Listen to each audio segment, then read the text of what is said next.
Welcome to Sex is Medicine, your number one resource for holistic sex education. I'm Devi Erickson, and I invite you to join me every week for another enriching and powerful conversation about the intersection of sexuality, spirituality, pleasure, and personal growth. Each episode of Sex is Medicine is dedicated to awakening your heart and mind to the true purpose and power of human sexuality. Please join me on this journey of self-discovery as we explore the art of using pleasure as medicine to awaken, heal, and empower every area of your life. Sex is Medicine broadcasts every Thursday at 7 p.m. Pacific on Contact Talk Radio Network. You can listen to the replay and subscribe to Sex is Medicine on Spotify, Stitcher, TuneIn, iTunes, iHeartRadio, and YouTube. And now get ready for another episode of Sex is Medicine. Hey everybody, welcome to Sex is Medicine, your number one resource for holistic sex education. I am Devi Erickson, delighted to be here with you again on this Thursday evening, sharing intimate conversations about sexuality, spirituality, pleasure, and personal growth. I am joined here this evening with my esteemed colleague and husband, Dr. Chris Erickson. Say hello, Dr. Erickson. Absolutely. Glad to be here. Yay. And today we are going to be talking with you about Buddhist sexual Tantra.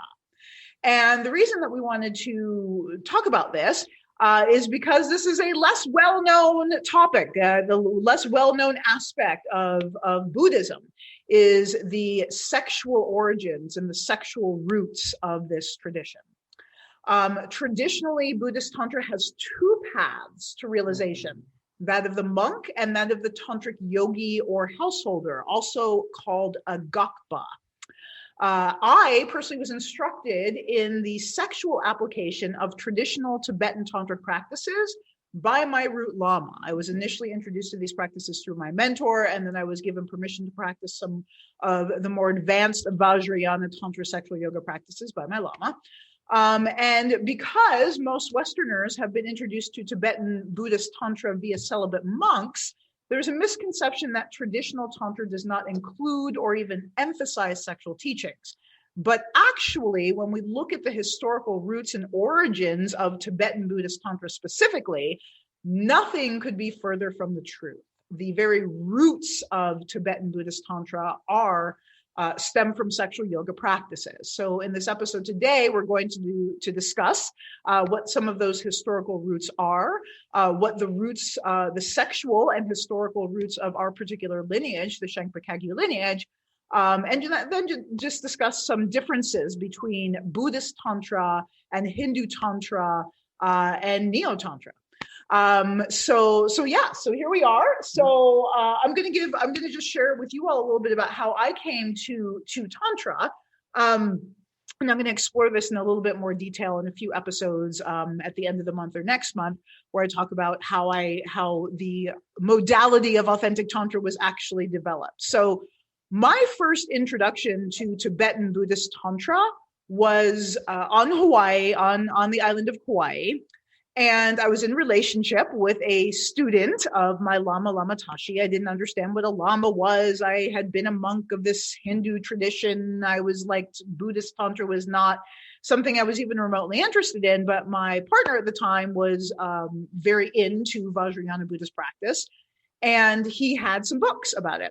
And one of the books he had was called Drukpa Kunli, The Divine Madman. And in this book, it's a historical biography of a yogi, of an enlightened yogi named Drukpa Kunli. And Drukpa Kunli traveled around India and Tibet and basically fucked people into enlightenment. Like, that's what he did. And there's stories of him banishing demons by making his vajra, which is his penis, into a giant club and beating the demon over the head with his giant penis and making women orgasm from across the room. And he was he was kind of a madman, right? He accurately named. So this was my introduction to Tibetan Buddhism. So my introduction to Tibetan Buddhism was not the Dalai Lama or monks or this very quiet celibate thing. It was this dude wandering around the northern India and into Tibet, fucking people into enlightenment. And then my next introduction to Tantra was the Tibetan 5 Elements sexual teaching. So that was how I was introduced to Tantra. I wasn't introduced to Tantra through Hinduism or Indian spirituality or Neo-Tantra. I was introduced to Tantra from this standpoint that sexuality was an integral aspect of Vajrayana Tantra practice. Mm-hmm. And our Lama Tashi, is a Gakpa. That's spelled Ngakpa. So I encourage you to Google that. And in the Gakpa tradition, they are not monks. They are householders. They're more than householders, not just run-of-the-mill householders. They have vows and oaths that they take and tremendous levels of practice. And our Lama, was one of the first Westerners to ever go through the 3.5-year Lama training retreat, 40 years ago. But our Lama, Lama Tashi at KawaiiDharma.org, is a householder, and he has a job, and he's got a wife, and he's got kids, and he's got pets, and he is a sexual yogi. And so again, the introduction and the infusion of Tantra into my bloodstream has been rooted in this normalization and integration of human sexuality into the path of realization. And this is very congruent with the actual documented historical roots of Buddhist Tantra in Tibet.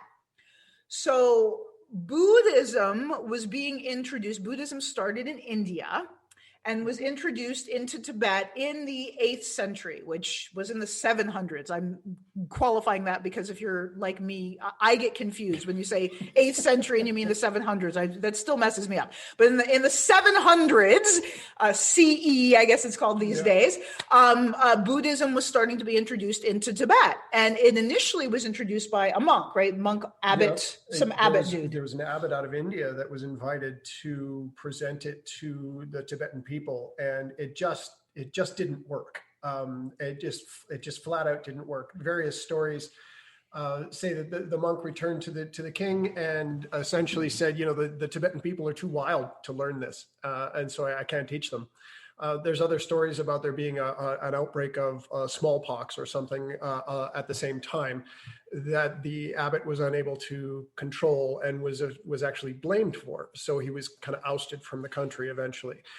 The abbot returned to India and then convinced Padmasambhava to go to Tibet. And Padmasambhava had a very different approach. And had a lot more success in bringing Buddhism to Tibet. Now, this is happening in the 700s. There's some stories of Buddhism arriving in Tibet as early as 200 or even before, but it just didn't have the impact that it had in later centuries. Yeah, and so I remember reading the story about, I think this was there's so many books. So a few books that we recommend, Passion and Enlightenment by Miranda Shaw. Mm-hmm. There's another book about Tibetan medicine. Chris and I are studying Tibetan medicine from the Tibetan Medicine Educational Center. And so we have all these pieces that come to us as far as stories and legends and all of that. But what I really remember is this phrase talking about how Buddhism came to Tibet and how the Tibetan people, the abbot was basically said, I can't teach these people. They're too wild, which probably meant they actually were humans and enjoyed sex. And so they sent in Padmasambhava specifically because he was a sexual yogi. And here's where it gets even juicier. Padmasambhava was able to establish Buddhism in Tibet through sexual yoga practices with his consort Yeshe Sogyal. And Yeshe Sogyal is considered the first Lama in Tibet. Lama means teacher. She was the first Lama, first teacher of Buddhism in Tibet.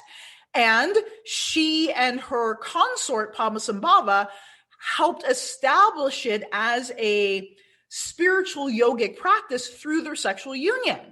And Padmasambhava also had 5 main consorts. So he was running around Tibet getting freaky with all these dakinis and India doing sexual Vajrayana sexual practices. So from the very historical roots of Tibetan Buddhism, it is rooted in sexual yoga. Like if Padmasambhava was not fucking Yeshe Sogyal, there would be no such thing as Tibetan Buddhism, right? They tried it with a monk and people were like, didn't pass. Yeah. So they had to send in a sexual yogi, a sexual shaman, essentially, to weave the Buddhist teachings with the traditional teachings of the indigenous people of Tibet, which are the 5 elements, which is how we have the Tibetan 5-element sexual teachings. So that's Tibetan Buddhism in general. Tibetan Buddhism is rooted in sexual practice. Like that's just point blank.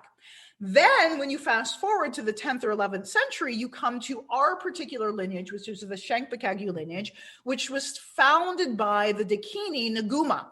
And Naguma was an Indian woman who had very, very, very dark skin. They called her the Black Dakini.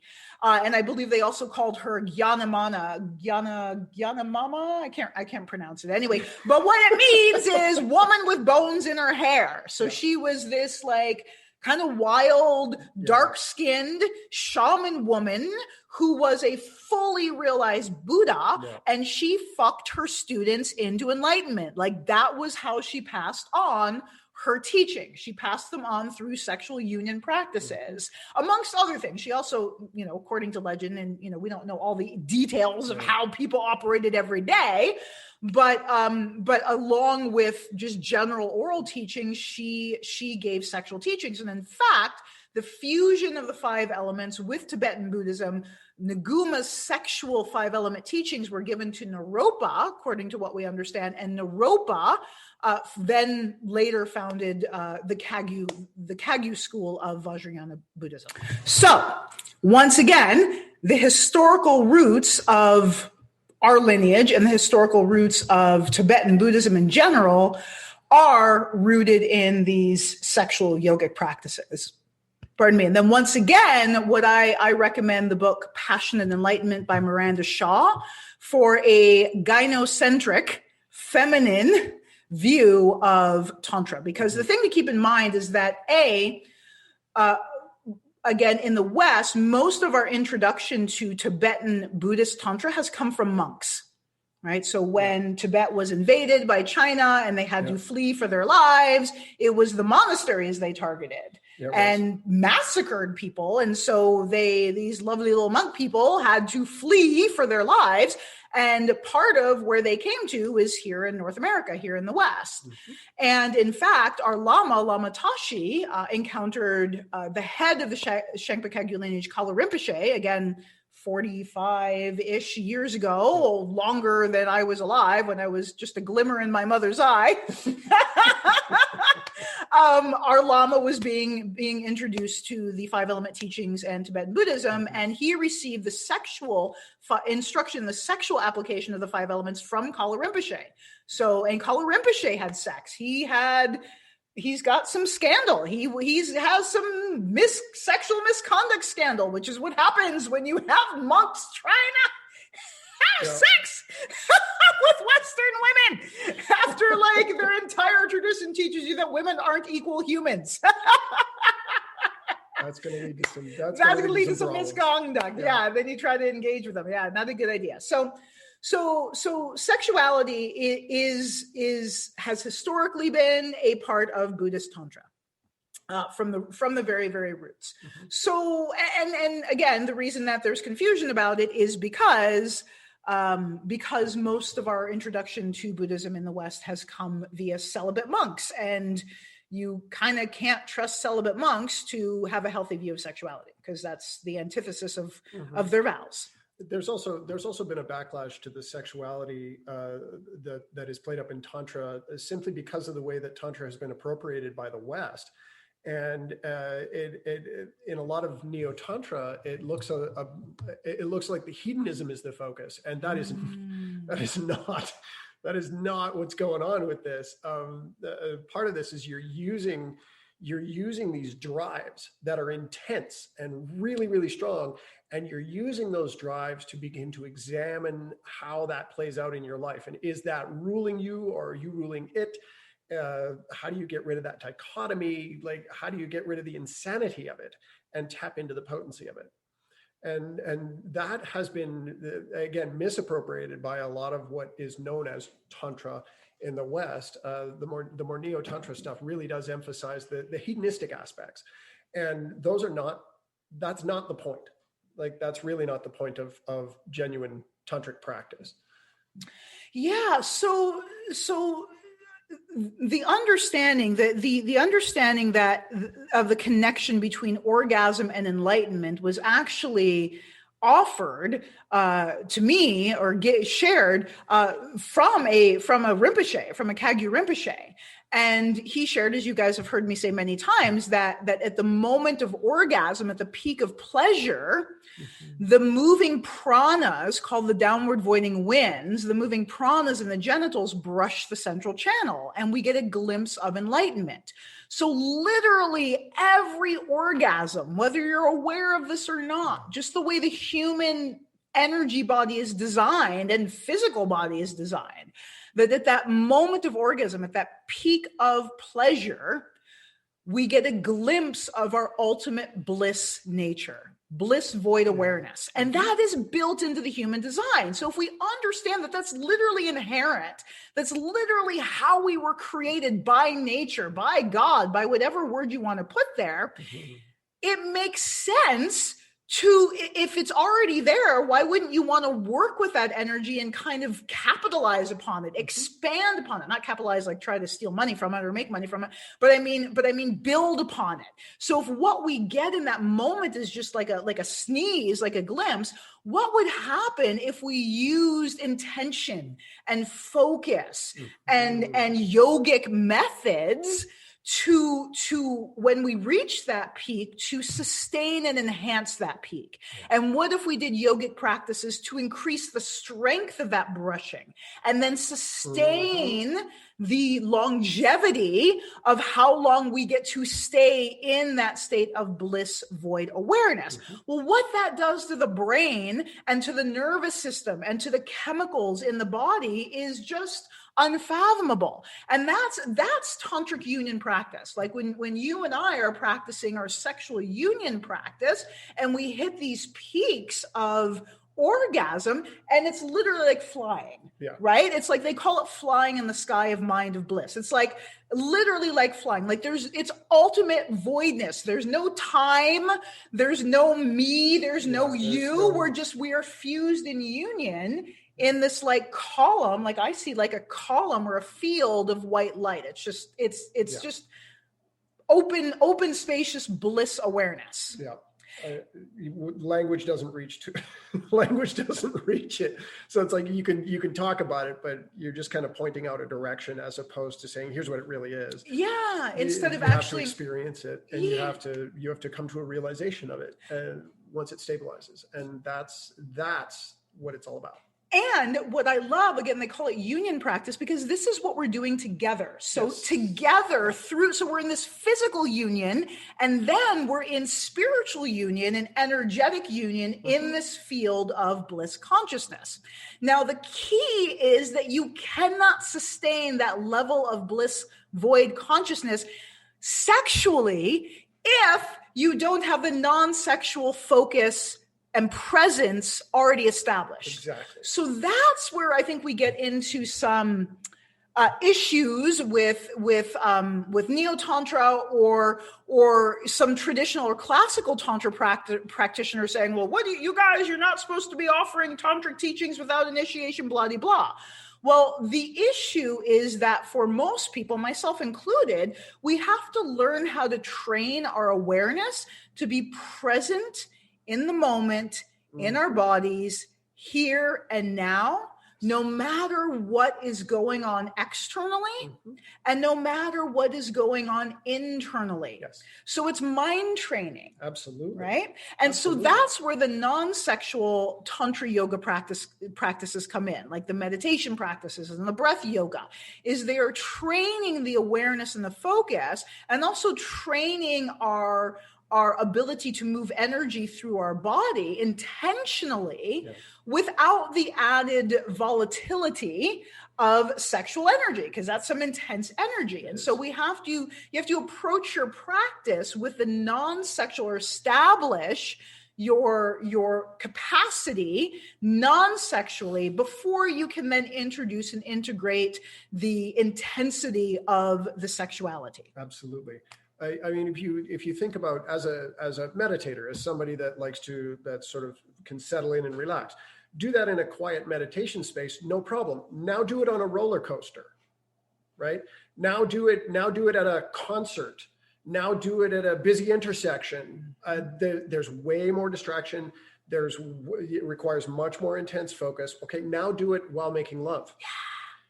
Which, and again, drawing from Plato, the sexual drives are the most intense and the most insane. And so if you're able to maintain that meditative focus, even in that circumstance, that's why they call Tantra advanced practice, because it is. I mean, Tantra literally means to weave. Sutra translates as thread. And so if you don't have the threads, you're not going to be able to weave anything. So to work through Sutra into Tantra, that's why it's laid out that way. Like that's why, and that's why, that's why it's important to remember that when you start working with the energy body, when you start working with moving energy, through your own system, never mind through the system of a partner, you need to know what you're doing. And so you can't just I read it in a book. Great. I could read every book there is about riding bikes, but until I get on one, I'm not going to be able to ride a bike. Same thing here. You could read about this all you want, but until you do it, that's where it starts to take root. And you begin with the non-sexual stuff. Because if you just leap straight to the sexual stuff, it's like plugging yourself into a wall socket. Well, and also if you can't focus, you're just gonna you're just gonna go off, right? So you're not gonna actually be able to cultivate that energy. And so here's there's all this mystique, the sexual teachings, blah blah blah, it's a big deal. You guys, they're not that big of a deal. Pretty much almost every non-sexual Vajrayana Buddhist practice that I've done can be used sexually. Almost every single one. But again, with the guidance and permission of a lama or a teacher. But I'm just saying, there's all this hoop-de-da, and you have to be mindful of where that hoop-de-da is coming from. So if that hoop-de-da is coming from an untrained mind or someone who's afraid of sex and is freaked out by sex, it's going to seem like this big thing. But for people who have mind training and are integrated sexually, the highest Vajrayana sexual Tantra practices that I've done are simply the same ones that you do non-sexually. You just do them when you're having sex. And yes, they pack a punch and they're incredible and they're amazing and they're intense and they're blissful, but they're not that freaking hard. And you don't have to jump through all these hoops. You just have to train your freaking mind. Yeah, you have to be able to maintain focus and presence. And if you can do it non-sexually, you can do it sexually. Right? Absolutely. Yeah. And again, slowly, gently proceed with caution, with the guidance of your lama. If your lama does not have aversion to sex, if your lama has aversion to sex, anyone who has aversion to sex and does not believe that people with vulvas and vaginas are equal in humanity, I have a hard time taking advice from. It's a hard sell for me. Yeah. But if your lama or your teacher is comfortable with their humanity and their sexuality, and they give you guidance that you can then do that, then it's there's not a bunch of mystery around it. There really, really isn't. It's very simple. It's very straightforward, and it's very practical. And that is the whole point of Buddhist Tantra. Buddhist Tantra was about practicality. It was about efficacy. It was about how do we make this human experience better? Yeah. How do we make our relationships better? Yeah. How do we use our relationship as fuel for realization? How do we use our relationship as a prayer, as a way to open our hearts and connect more with each other as human beings and with our environment? What is the practical application of your Tantra? And if it doesn't have a practical application, that's not improving your life and it's not improving the lives of others, then what are you doing? I mean, why? Then what's the point? Yeah. So there's that. So let's talk about some of the differences between Hindu Tantra and we'll say the Tibetan 5-element sexual Tantra, because that's the lineage that we're trained in. And I was told like very early on my training, to not mix lineages. So when you're introduced to a specific lineage of Tantra yoga, you practice under that tradition. You don't mix lineages, because different lineages use the different energy body yogas differently. Yeah. And you'll be mixing medicine. And just like with Western medicine, like things can contraindicate each other or cancel each other out. Same with energy body medicine. Yeah. It's a prescription. And so whatever tradition you resonate with most, you stay within that tradition. So in our tradition of practice, we work with 5 chakras, which are placed along the central channel. And one of the main differences between Buddhist Tantra and Hindu Tantra is the placement of the central channel, the Sushumna Nadi. And in Hindu practices, or I'll say in what we're seeing as Western Neo-Tantra practices, which are based in Hinduism, as far as I know, they place the central channel in the spine. And they talk a lot about Kundalini energy and running the Kundalini energy up the spine and circulating it and blah, blah, blah. Well, I asked Lama Tashi about that, like why in the Hindu tradition it's placed in the spine, and about running Kundalini energy. And his first words were, "Don't do that. You will get sick." Those were his first words. And what he said, what our Lama said, is that in this tradition, we place the central channel in front of the spine, in the center of the body. And the reason for that is when we leave the body, when we drop the body, we carry the energy body with us. And if the core of the energy body, which is your Sushumna Nadi, if the core of the life force energy is attached to a physical location, when that physical location no longer exists, it makes it harder to carry your energy body with you, essentially. Yeah. So, lamas are always concerned about what happens when you die. How do we make the death process easier? It would lead to more confusion in the Bardo state, the between this life and the next one. It would lead to more confusion there where it doesn't need to be. That space is confusing enough as it is. So to be able to just tap into your central channel without looking for your spine first, which you're not going to have, it's easier to just know that it's the center of who you are and practice your meditation accordingly. Right? So that's one of the major differences, is the location of the Sushumna Nadi. Also, I want to address Kundalini energy, because Kundalini. So Kundalini is fire element energy. So we work with the elements, earth, water, fire, air, and space. Kundalini energy is simply fire element energy. And fire element energy is sexual energy, and it's bliss energy. And so it's going to naturally be generated through your 5-element meditation practices. It's naturally generated. Fire element energy is what fuels your sexuality. So if you have your sex chakra as fire, there you go. And it just naturally, it's designed. We don't have to do a lot of gymnastics to move that energy through the body. It's designed to move through the body. What we need to do is relax, breathe, and allow it to move. And then, yes, there are methods that we can apply to more actively harness that energy and then direct it specifically to the body for healing, direct it specifically through all the energy centers for healing. So, and that is part of the methods of Vajrayana Tantra.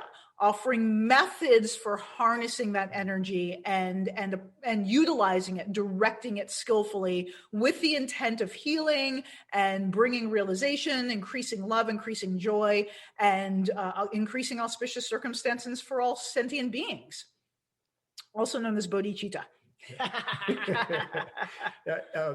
Indian Tantra, like Hindu-based Tantra and Indian Buddhist Tantra, were very, very close. They were sort of competing systems that were operating sometimes literally in the same locations.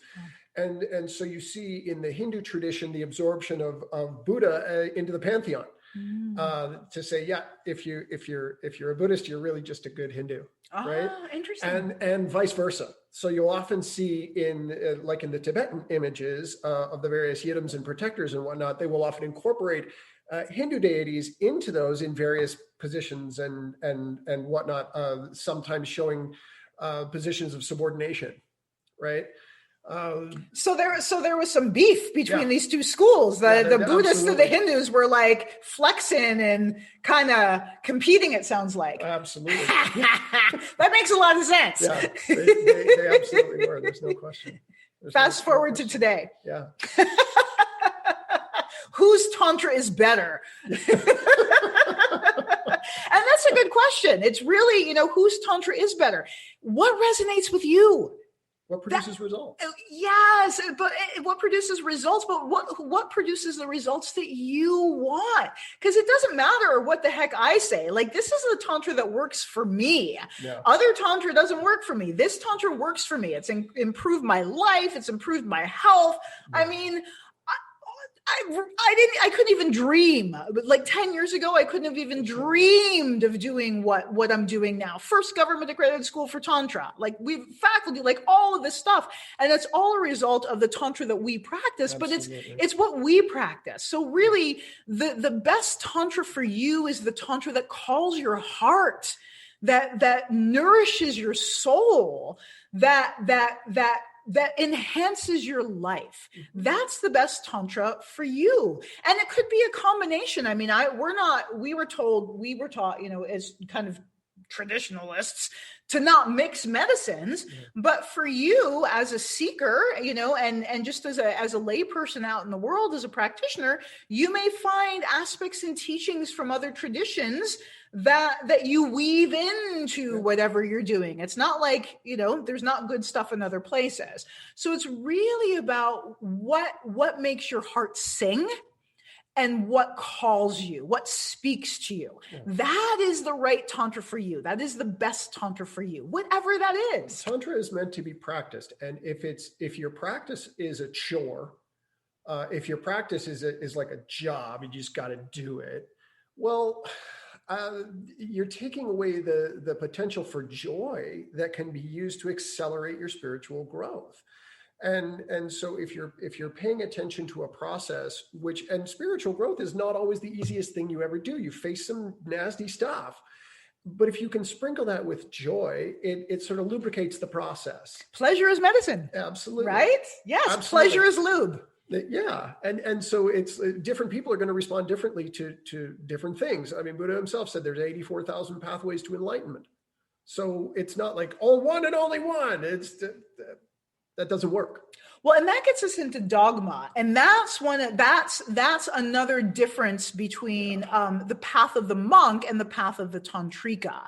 So, or the sexual yogi, right? So that's one of the things that we encounter in our work that we're doing, running out in the world and sharing Tibetan Buddhist sexual teachings. Not everybody likes that. Not everybody's happy about that.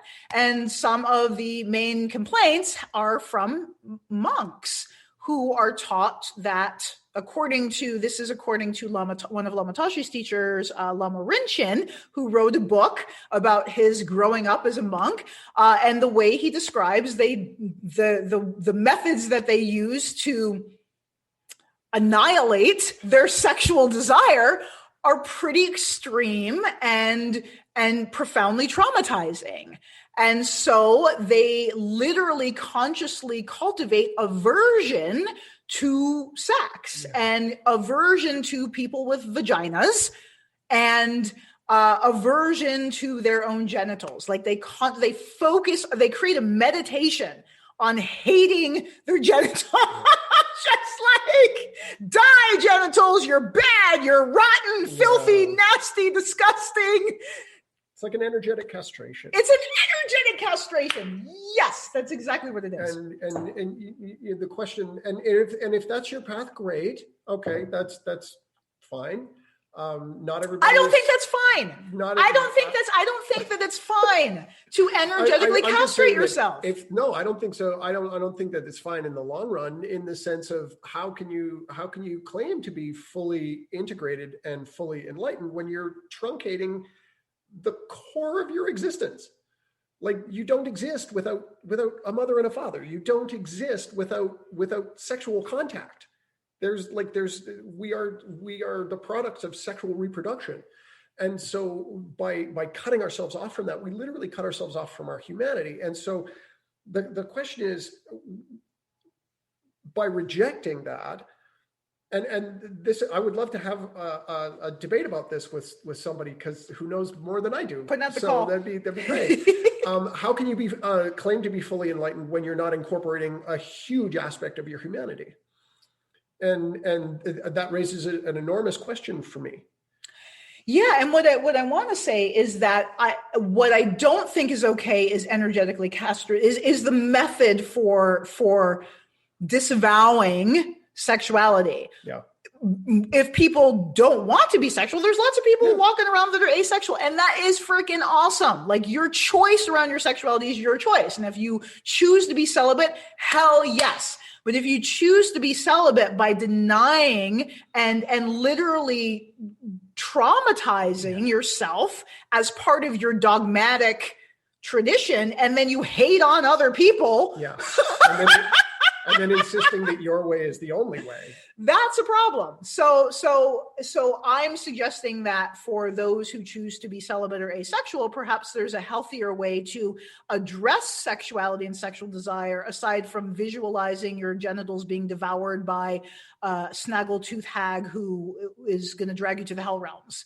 That may not be the most compassionate and loving strategy for dealing with sexual desire. Yeah.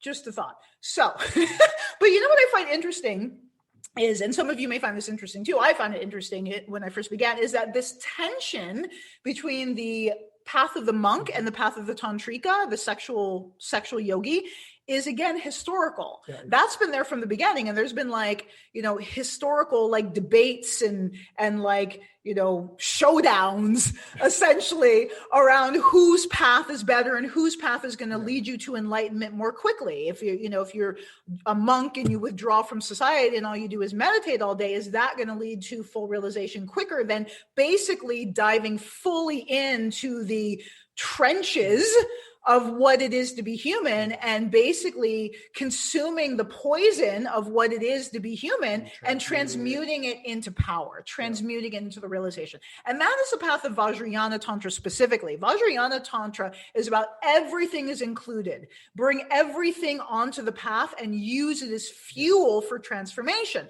And the reason we're able to do this is because of the teachings, the energy body yogas of Vajrayana Tantra. When you're doing that level of energy body yoga, you are transmuting and transforming poison at the root.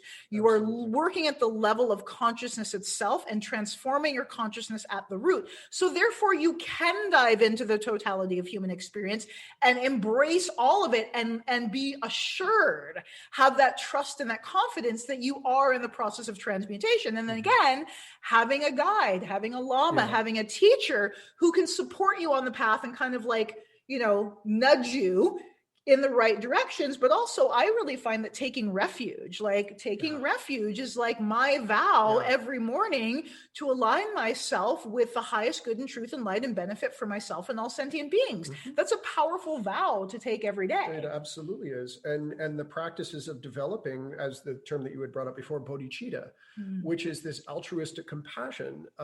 You're motivated by a desire to do good for yourself and others inextricably. So it's not just good for others. That can look like martyrdom. And it's not just good for the self. That can look like egotism. Mm-hmm. But it's narcissism. It's like recognizing that the self and the other, there is no boundary there. Mm-hmm. That boundary becomes very, very, very blurry. And these practices are designed to, like, if I just say, stop thinking dualistically, not going to work, right? It's not going to work at all. You have to chip away at the edges of it until you go, oh, wait a minute. Now that makes sense. And that is a process that takes time. That's why this is a lineage that is meant to be practiced as opposed to just read about or I got a good collection of notes on it, right? It has to be practiced because you have to experience it. You have to dig into the visceral sensation of what it's like to do these practices. And that literally does build compassion, not as a thought, but as a way of being. Yeah. As a way of being. Yeah. Wow. Yeah. Thank you for that. Yeah. And this is a path of embodiment, right? So it's not about escaping the body. It's not about creating aversion to the form, which is so rooted in patriarchy. Like patriarchy is so about aversion to the form, which in this tradition is represented by the feminine. So aversion to the feminine can be aversion to form can also be, trans, whatever it's connected to aversion to the feminine. Yeah. Traditions that teach aversion to the feminine also teach aversion to the form and vice versa. So it is the path of embodiment. And again, this is the Shankpa-Kagyu lineage is considered the practice lineage. So it's not about reading a bunch of texts and having conceptual understanding.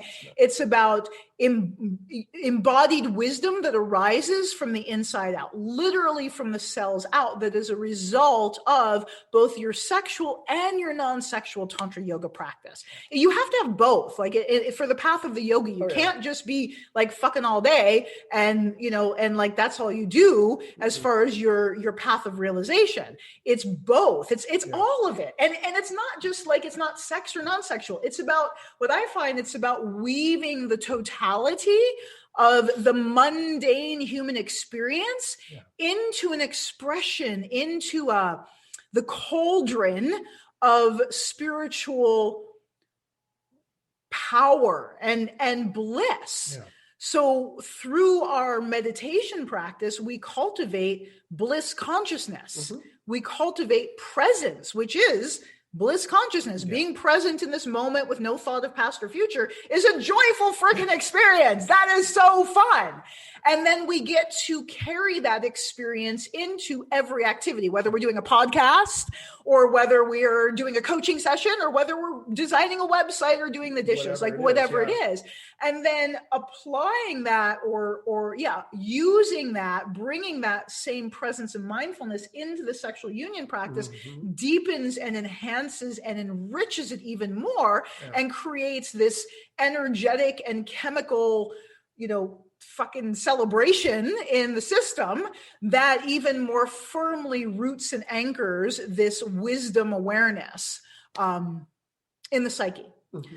So it's about the true path of Tantra is not sexual or non-sexual. The true path of Tantra is life. Yeah.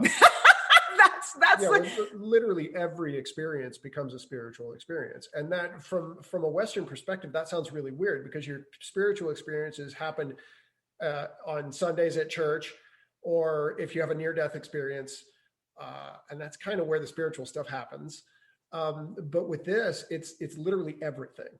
It brings everything into it. And it's a question of how are you looking at it? How are you addressing it? How is this little thing a stand-in for all the other things, right? And so one of the things that in our society, we're becoming so literal in our capacity to, like, we take things at face value and that's it. So we're losing the capacity to think metaphorically and allegorically. And Tantra is actually in this respect, I think it's a counteract to that. Because you're developing your imaginative capacity, you're developing your metaphorical capacity, you're developing this allegorical ability to think, oh, wait, this thing is a stand-in for another thing. It's almost like your symbolic capacity becomes greater and you're training it all the time.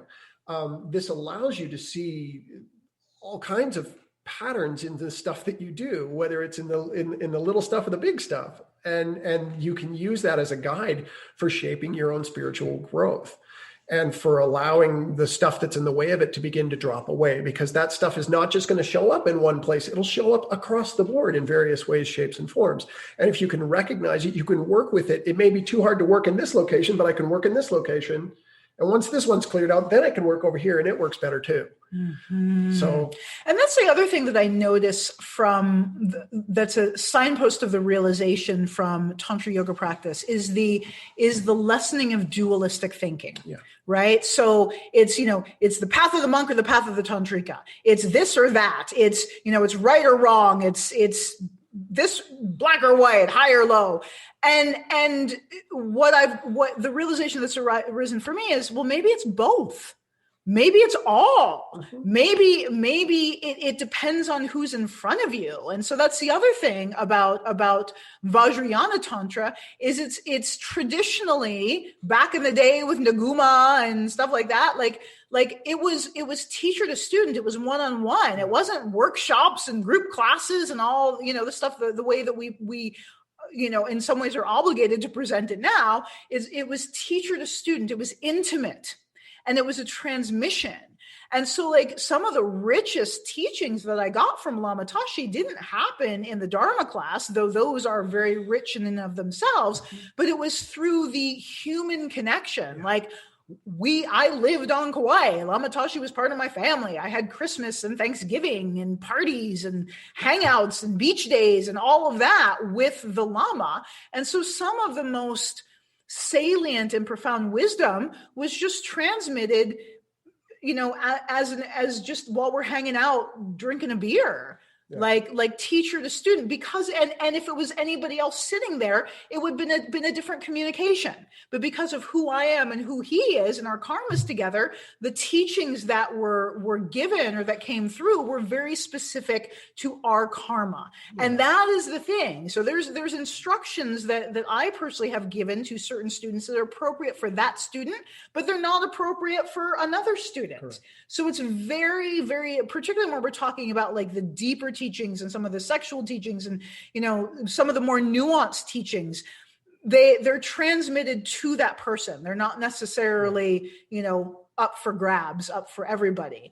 And that's something that we are learning to navigate and flow with in this modern age, because one of the other aspects of Tantra is we have stamped or declared our style of practice authentic Tantra, because it is an authentic expression of Tantra. It's not the only authentic expression of Tantra on the planet, but it is an authentic expression of Tantra, particularly from the understanding that Tantra is medicine for healing the root cause of all suffering, which happens right here. So, and transforming the root of suffering. But Tantra is organic. It's a living entity. It's a living transmission, and it's not codified. It's not conditioned by existence. Yeah, it's almost anti-dogmatic. Yeah, as soon as you say it's this and only this, you start losing a lot of what it's about. And it's again fluid and organic. It's a growing, living thing. And if it's treated as something other than that, you miss a lot of its potency. And so this is where, I'm sorry to interrupt you, but this is where the both come in, because it's like we're rooted in lineage, we're rooted in this tradition, and we have respect and honor for that. And at the same time, this is 2021. This is not 700 CE. This is not, 1000 CE or whatever the number is. This is a very different world. And so the methods have to be adapted and applied in a very different way for this modern age. And, if we're talking from the standpoint of what is your embodied wisdom, when you're actually rooted in wisdom, then what you teach is an expression of that. It's an expression of the realization of your Tantra yoga practice. Yeah, it's not and it may not a lesson plan. Exactly. And it may not look the way the traditional, the codes say it should look, But that doesn't mean that it's incorrect. It means it means that it's responding to the stimulus that is arising in this moment. And that response is appropriate or not, depending on your level of realization. Yeah. And ultimately, that realization should be growing. So my level of realization now, I'm not enlightened. I'm not claiming I'm enlightened. I'm not a lama. I'm not claiming I'm a lama. I have permission from my lama to share and teach these lineage-based methods. And I can see personally, and the people around me can see the efficacy of the methods by the growth, by the realization, by the results of the practice. I am not the same person today that I was a year ago in my mind or my body. Yeah. I'm not the same person today that I was 10 years ago in mind or in body. Absolutely. And so a testament to if your Tantra yoga practice is effective for you is what is your realization? What is your growth? Yeah. And some signposts that came to us from our Lama, which I've shared before that I will share again, are your relationships getting better? Is there more connection? Is there more joy? Is there less dysfunction? Are you caught in a trauma cycle? Yeah. A cycle of dysfunction where it's like every week or, whatever, you're going around the same loop over and over again? Or have you been able to break that pattern? It may be that the pattern arises, but are you able to recognize it and make a different choice? That's a signpost of growth. Are your relationships improving? Do you experience more joy for no reason, just spontaneously arising joy? Are you able to do you have more peace of mind, right? Do you have more peace, more inner peace? Do you feel more secure in yourself in a healthy, anchored, stable way? Is your life getting better? Yeah. These are all what are the fruits of your labor? What it's like a garden, like human consciousness is a garden that we cultivate. So what are the fruits of your practice? What is the tree of your life? What are the fruits that the tree of your life is bearing? And are these fruits productive or are they poison? Yeah. That's what we want to examine. Yeah. Yeah. I mean, just a quick check-in. What's the drama level in your life? If it's super high, check your practices. The more that I practice, the less drama shows up in my life. The less chaos. Well, it depends on the practice though, right? Yes, so you can do some practices like I was doing some protector practices and woo, my drama level was off the hook. And then my Lama, this is why it's helpful to have a Lama. My Lama was like, change your practice. And he gave me another practice and everything smoothed out. Yeah. So that is a benefit of having a Lama, because sometimes we think, I want to do this thing because it's really fancy and groovy. But it's not the right practice for you because of whatever's going on karmically. And there may be a different practice that may be more effective and smooth things out. Yeah, without a doubt. But really, you're just looking at what are the results. Are you getting the promised results?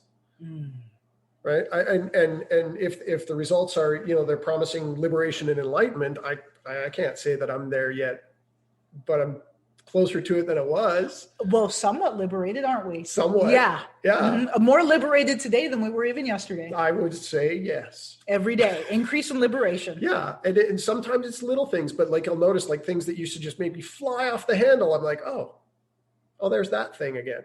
Okay. I don't want to engage with that. And that's it. That's all there is to it. There's no drama. It's just no, I see it. No, thank you. And that comes from sort of this cultivation of mindfulness that happens through the practices and carries into everything that I do, whether it's going to the store or making love with my wife. It's all intertwined. That's a happy thought.